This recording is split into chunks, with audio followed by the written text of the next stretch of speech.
Bonjour, je suis Joëlle Suter-Rasana-Jouari, donc l'auteur de ce nouveau petit livre qui va sortir demain. Donc quand vous verrez cette vidéo, il sera déjà probablement en librairie. Voilà, pourquoi qui nous roulera la pierre? C'est une phrase dite par les femmes qui vont au tombeau, Marie-Madeleine, Marie et Salomé, qui se posent la question de savoir comment elles vont pouvoir rendre ce dernier petit service au Christ, embaumer son corps, le préparer pour la mort.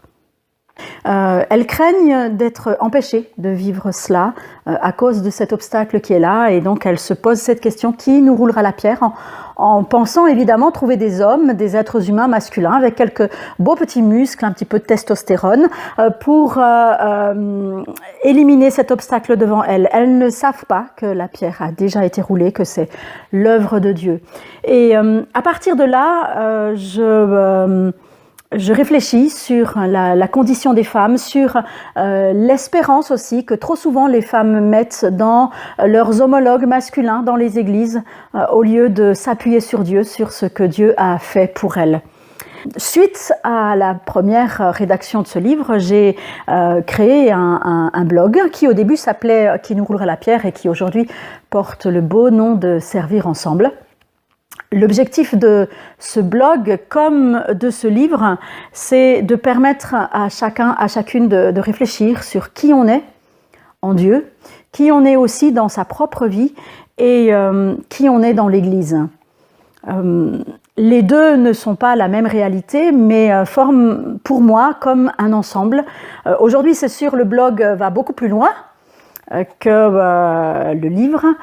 Néanmoins, les deux poursuivent le même but: travailler à la construction d'une église dans laquelle les hommes et les femmes pourront, chacun à leur manière, avec leurs dons personnels, trouver une place dans la sécurité, dans la paix, dans une véritable communion. En écrivant ce livre, j'ai souhaité vous emmener dans un voyage. D'abord un voyage au cœur des textes, puisque je commence par étudier les textes qui parlent de la création, de l'homme et de la femme. Et ça me semble important d'être toujours enraciné dans les textes bibliques, mais d'aller y chercher également des pierres précieuses qui peut-être ont été cachées jusque-là.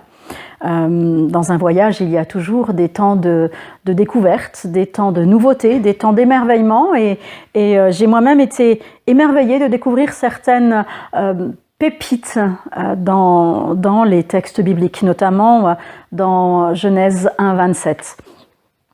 Et j'espère être arrivée à les transmettre dans ce livre. Donc un voyage au cœur des textes, mais aussi un voyage au cœur de soi. Un être humain évolue dans le temps, évolue dans sa compréhension de la parole, évolue dans sa compréhension de sa propre vie. Et j'ai voulu donner aussi un petit peu des moyens au lecteur de comprendre l'évolution par laquelle il peut lui-même passer pour aller plus loin dans les projets de Dieu pour lui. Ce n'est jamais facile, un voyage. Il y a des temps douloureux, que ce soit la mise en route qui peut être de l'ordre de l'arrachement, ou bien certaines étapes aussi qui peuvent être difficiles. J'ai accompagné certaines étapes de témoignages personnels et j'espère que ces petits morceaux de ma vie pourront vous encourager, vous aussi, à vous mettre en route et à ne pas rester bloqué face aux pierres qui peut-être se trouvent sur votre chemin. Alors toutes les solutions ne sont pas dans ce livre, toutes les solutions ne sont pas sur le blog. Les solutions, les moyens, les ressources pour aller plus loin sont en Christ et j'espère que néanmoins, aussi bien le livre que le blog pourront vous aider, participer un petit peu à l'aventure de votre vie.